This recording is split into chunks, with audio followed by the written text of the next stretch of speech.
Hello students, I hope you all are doing well. Last lecture में हम लोगों ने कहाँ तक पढ़ा था? चैप्टर 3 डिमांड हमारा चल रहा है इकोनॉमिक्स में, और लास्ट लेक्चर में हम लोगों ने पढ़ा था exceptions to the law of demand. Exceptions मतलब क्या कि ऐसे कुछ प्रोडक्ट्स, ऐसे कुछ तरीके के प्रोडक्ट्स कि जो लॉ ऑफ डिमांड को फॉलो नहीं करते। उसका जो बेसिक प्रिंसिपल है कि whenever the price goes up the demand contracts and whenever the price goes down the demand expands. तो वो जो बेसिक लॉ है उसको जो फॉलो नहीं करते, ऐसे कुछ टाइप के गुड्स के बारे में हम लोगों ने लास्ट लेक्चर में पढ़ा था। Okay, now I am giving all of you one simple and small activity, जिसमें आपको क्या करना है, जितने भी टाइप के हमारे एक्सेप्शंस है ना, कि फॉर एग्जांपल गिवन गुड्स आ गया, then very low price goods आ गया, तो ऐसे जो जितने भी हमारे exceptions to the law of demand है, उन सब के 5-5 आइटम्स का आपको लिस्ट बनाना है कि जो आपके हिसाब से डेली रूटीन में वो जो गुड्स है वो उस कैटेगरी के अंडर फॉल करता है। तो you have to make a list of all the 5 items to each of the exceptions to the law of demand. Okay, now let's move to another interesting topic, that is expansion and contraction of demand. अब यहाँ पे ना एक थोड़ा सा catch है, ठीक है। अगर आप लोगों ने ना लॉ ऑफ डिमांड को ध्यान से पढ़ा हो, उसका जो स्टेटमेंट है जो अल्फ्रेड मार्शल ने बताया है, उसको अगर बहुत ध्यान से पढ़ा हो ना, तो आपको उसमें expansion and contraction word use किए, वहां पे डिमांड के लिए इंक्रीज और डिक्रीज वो वर्ड्स यूज नहीं किए। ऐसा क्यों होता है, और इंक्रीज और डिक्रीज वर्ड्स हम यूज कर सकते हैं या फिर नहीं कर सकते, वो आज हम सीखने वाले हैं। अब यहाँ पे इकोनॉमिक्स की लैंग्वेज में अगर हम लोग समझने जाए, तो इकोनॉमिक्स की लैंग्वेज में डिमांड का expansion and increase of the demand, this both concepts are slightly different from each other. Okay, so यहाँ पे आज हम लोग पढ़ने वाले हैं expansion and contraction of demand, और उसके बाद वाले सेशन में we will study increase and decrease in the demand. Okay, so now let's just have a look कि बुक में आपको क्या दिया हुआ है। When other determinants are assumed to be constant and price is varied, there is expansion and contraction of demand. Basically इसमें ये लोग क्या बोल रहे हैं कि यहाँ पे जो other factors है ना, हम इसको दो पार्ट्स में डिवाइड कर सकते हैं, other factors and price. Other factors are constant. Basically इसको हम लोग डिनोट कर सकते हैं जीरो से, कोई चेंज नहीं हो रहा, so it's like on a neutral level. Okay, अब प्राइस जो है, तो प्राइस क्या करती है, वेरी करती है, राइट। और प्राइस में वेरिएशंस की वजह से डिमांड क्या होती है, रिस्पॉन्ड करती है। अब वो कैसे रिस्पॉन्ड करती है, that we are going to look. Okay, so यहाँ पे when price falls, keeping other determinants constant, there is an expansion of demand. Accordingly, when price rises, when other determinants do not change, then there is contraction in demand. There is contraction in demand. Okay, यहाँ पे वो लोग simply हमको ये बताना चाहते हैं कि हमारे पास दो सिचुएशन है, situation first, situation two. Okay, situation one में क्या होता है, ये जो है other factors, that remains what, that remains constant. और प्राइस क्या होता है, तो प्राइस जो हमारा है वो मान लो कि प्राइस राइज मतलब बढ़ना। ओके, प्राइस राइज होगा तो डिमांड क्या होगी, कॉन्ट्रैक्ट माने कम होना, मतलब नीचे गिरना। अब यहाँ पे जो हमारा सेकेंड सिचुएशन है, अगेन अदर फैक्टर्स जो है हमारे, they will remain constant. Price क्या हो रही है, फॉल हो रही है, प्राइस फॉल होगी मतलब प्राइस कम होगी, तो हमारी डिमांड क्या हो जाएगी, एक्सपांड, मतलब कि डिमांड बढ़ जाएगी, राइट। It's very simple. अब इसको ये आइडिया ये जो सिचुएशन है, इसको हम लोग एक एग्जांपल से समझेंगे, उसका एक टेबल फॉर्मेट और ग्राफ के फॉर्मेट में, right. Okay, so now here we are given a table showing the price of the commodity in rupees, then the demand of the commodity in units and the note, उसके बाद उसका graph दिया हुआ है, उसके बाद उसका एक्सप्लेनेशन दिया गया है, ठीक है।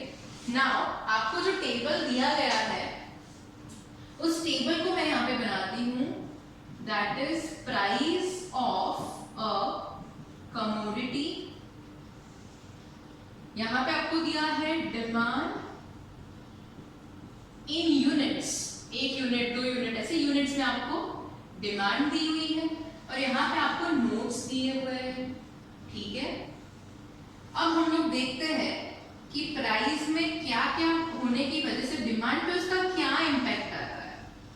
ओके, यहाँ पे आपका प्राइस जो है तो पहले 5 रुपीज है, 4 रुपीज है, 3 रुपीज है, 2 रुपीज है और 1 रुपी हो रहा है लास्ट में।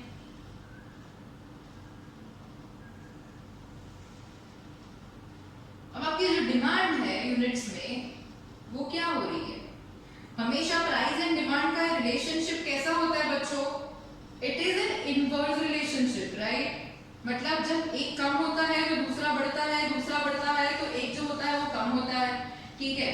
अब यहाँ पे जो 3 है ना, जब प्राइस उसकी 3 रुपीज है और उसकी जो डिमांड है वो 3 यूनिट्स है, इसको ना वो लोग एक सैचुरेशन पॉइंट या फिर आइडियल पॉइंट उसको बोल सकते हैं, उसको ऐसे कंसिडर किया है।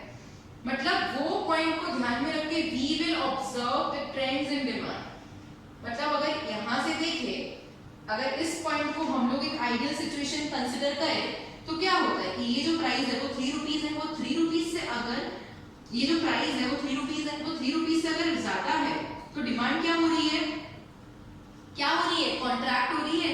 और प्राइस अगर 3 से कम हो रही है, 2 हो रही है, फिर 1 हो रही है, तो क्या डिमांड कैसी जा रही है, डिमांड बढ़ रही है, राइट। सो इसको हम लोग क्या बोल सकते हैं, डिमांड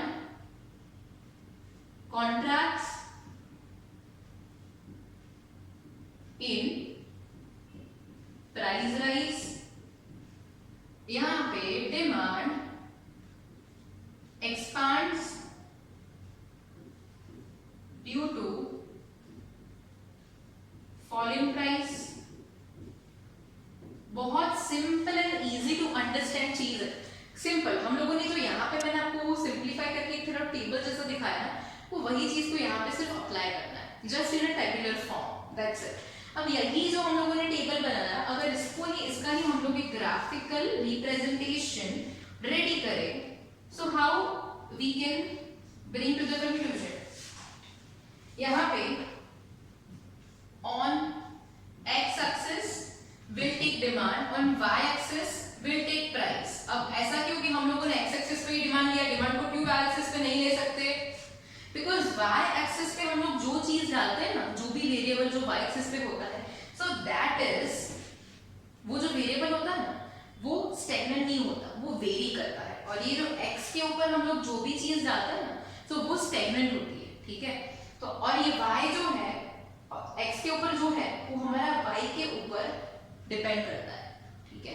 सो x जो है वो डिपेंडेंट वेरिएबल है और y जो है दैट इज इंडिपेंडेंट वेरिएबल, ठीक है।